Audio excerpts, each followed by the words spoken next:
Today we're tackling something that's crucial for anyone out there who's struggling with overwhelm and an enormous to-do list. We're talking about delegation.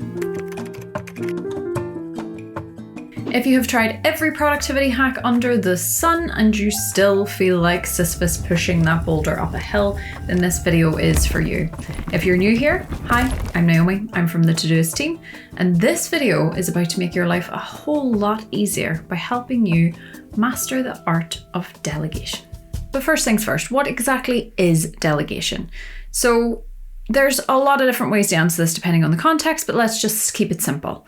Delegation usually means outsourcing a task or project from your own to-do list by giving it to someone else, and you give them the full responsibility and the authority to complete that task. It is not abandoning your responsibilities, it is not dumping tasks onto other people without care, and it is definitely not micromanaging in detail. You remain fully accountable and you ensure that your team has everything that they need to complete this task, but you should give them the freedom to get it done. So why should you delegate? If your task list is overflowing, you're running out of capacity or you're over capacity, and there are other people around you, maybe they're on your team, maybe they're direct reports, or maybe it's even your manager, or if there are people around you who can help and have the capacity to do so, then delegation's a really good idea. Delegation not only frees up your time, but it also helps to empower the people around you, meaning that they have an opportunity to grow and can contribute more meaningfully. And think about it, by delegating, you can also free yourself up to focus on more high impact activities that really focus on your expertise. And having a little bit more breathing room in your schedule is going to help you become more creative and just generally rest and feel better about life. Signs you need to delegate. Now, you might not feel ready to delegate, but you may need to delegate. And actually, Hayley Griffiths from Buffer said this really well whenever in the article that this video was based on.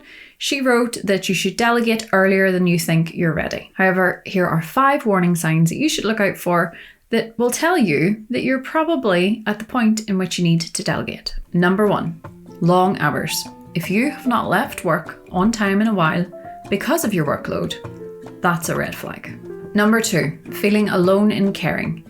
If you feel like you're the only person who actually cares about the outcome of a project, it's probably time to start delegating. Number 3, offers for help.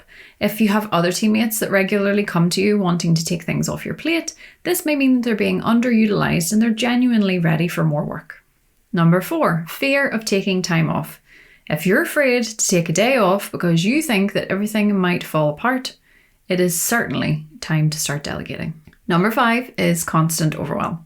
If your to-do list feels like it's never ending and that never goes away and you never seem to get to the end of any projects, it is time to start delegating. So, now that you know you need to delegate, how do you do it effectively? Here are 5 things you can do. First up, choose wisely. Find some tasks that don't require your unique skill set and can be completed by other people. Second up, select the right person. Choose someone who not only has the skill set to tackle what you need done, but also has the bandwidth to do it properly.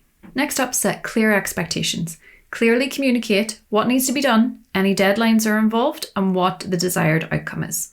Then, of course, provide the resources. Make sure that your team member has everything that they need in order to do the best job possible.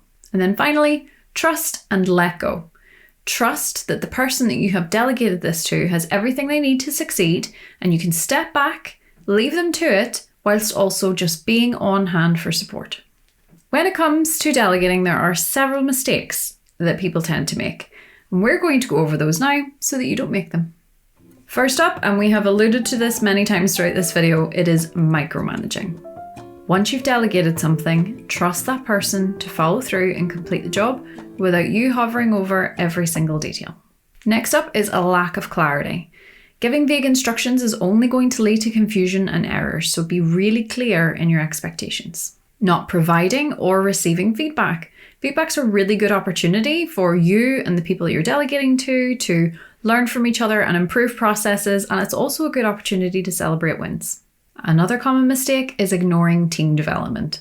Delegation is a really good way to help your team grow and pursue their own career goals. So make sure that you give them tasks that's going to stretch them and not just the menial stuff that you don't want to handle.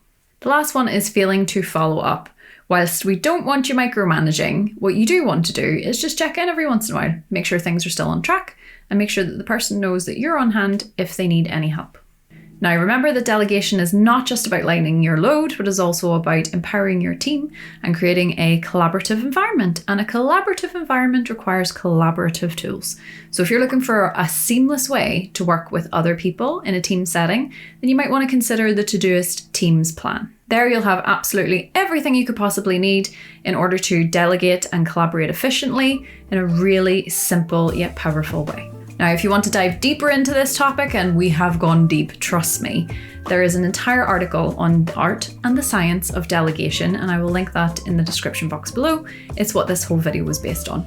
Now, I challenge you to look at your to-do list and try and find one task today that you can delegate to somebody else.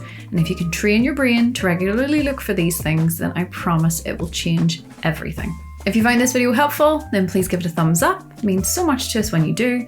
Consider subscribing, that means even more. And then if you want to leave a comment and give us some advice on how you delegate to other people, it can also help the other people watching this video. Thank you so much for watching, and I will see you in the next one. Bye. However, here are 5 warning signs that you should look out for. And contribute more meaningfully.